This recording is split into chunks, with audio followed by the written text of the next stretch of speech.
Hello guys, শুভ বিকাল। তো সবাই কেমন আছো? আশা করি ভালো আছো, সুস্থ আছো।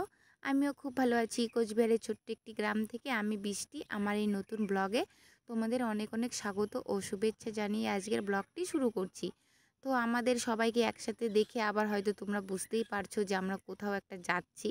কারণ কি আমাদের ঘোরাঘুরি করতে প্রচুর ভালো লাগে। কারণ সবসময় বাড়িতে থেকে কাজকর্ম নিয়ে ভালো লাগে না। আর এমনিতেই যা পরিমাণে গরম পড়েছে, তাই ভাবলাম যে সন্ধ্যের টাইমটাতে একটুখানি কোথাও গিয়ে একটু ঘুরে আসি। আর বাড়িতে এসে আমার পিসি, বোন, বোনের বর, ভাইগনা সবাই এসে, তো সবাই মিলে কিন্তু একটু বেরিয়ে গেলাম।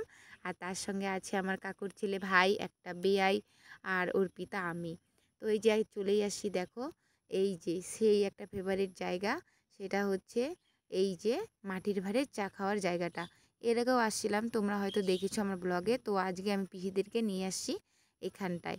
তো চলো আজকে দেখা যাক কপালে কি জোটে, মাটির ভাঁড় না প্লাস্টিকের কোনো কাপ। তো দেখা যাক। তো তারপরে এই যেদিকে এগিয়ে আসলাম আমরা, এখানে তো দেখো ব্রিজ, অনেক বড় নদীর ব্রিজ, তুষা নদীর ব্রিজ। তো এইখানে কত ছেলে বসে আছে, মেয়েরাও বসে আছে, চা খাচ্ছে বসে বসে। তো তারপরে আমরা কিন্তু এখানটায় এসে একটু দাঁড়ালাম। এই জায়গাটা খুব ঠান্ডা হাওয়া আসছিলো নদীর থেকে। আর এত পরিমাণে গরমে সত্যি খুব ভালো লাগছিলো, তাই এখানে একটু 10 মিনিট ব্রেক নিয়ে নিলাম। আর চুলটা কি অসুবিধা করছিল, হাওয়াতে উড়িয়ে মুখে নিয়ে আসছিলো, তাই চুলটাকে সামলাতেই আমার একদম 12 বেজে গেল। তো এখানে আছে এই যে দেখো অর্পিতা, বোন, আমি, পিসি, আর ওই যে ভাগনাকে খাওয়াচ্ছে পিসি আইসক্রিম। আর এই যে নদীটা অন্ধকারই হয়ে গেছে, তাই জন্য অত ভালো আমি দেখাতে পারলাম না তোমাদেরকে। তো যতই ভাবি যে একটু তাড়াতাড়ি আসবো, একটা দিন ভিডিও করে সুন্দর করে তোমাদেরকে দেখাবো জায়গাটা। জায়গাটা কিন্তু অনেকটাই সুন্দর দেখতে, কিন্তু সময়ই মিলে না, সেরকম দেরি হয়ে যায় আস্তে আস্তে। বাড়ির সমস্ত কাজকর্ম করে রেডি হয়ে সবাই মিলে আসতে গেলে না এরকমই লেট হয়। তো তারপরে এই যে দেখো আজকে আমাদের মাটির ভাঁড় জোটেনি কপালে, কারণ কি এখানে মাটির ভাঁড়টা দুদিন থেকে আসছে না। তাই জন্য এই কাপগুলোতেই চা দিয়ে দিচ্ছে। তো সেখানে আমরা এই নিচে বসে খেয়ে নিলাম অন্ধকারে।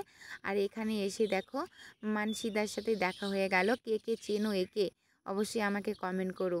এর বাড়ি কিন্তু কলকাতা, কিন্তু কোচবিহারে ঘুরতে এসছে। তো এখানে এসে দেখো সাইডে একটা কদম গাছ দেখলাম, কি সুন্দর কদম ফুলগুলো ফুটেছিল।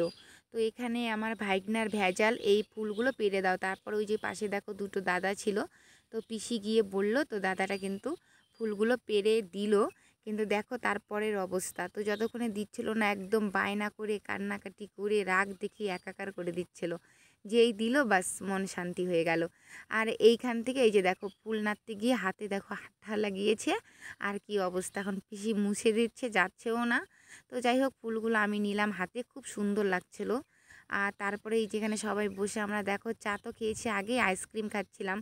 তো গরম বলতে আইসক্রিম, কর্নেটো এই সমস্তই কিন্তু খাওয়াটা উচিত।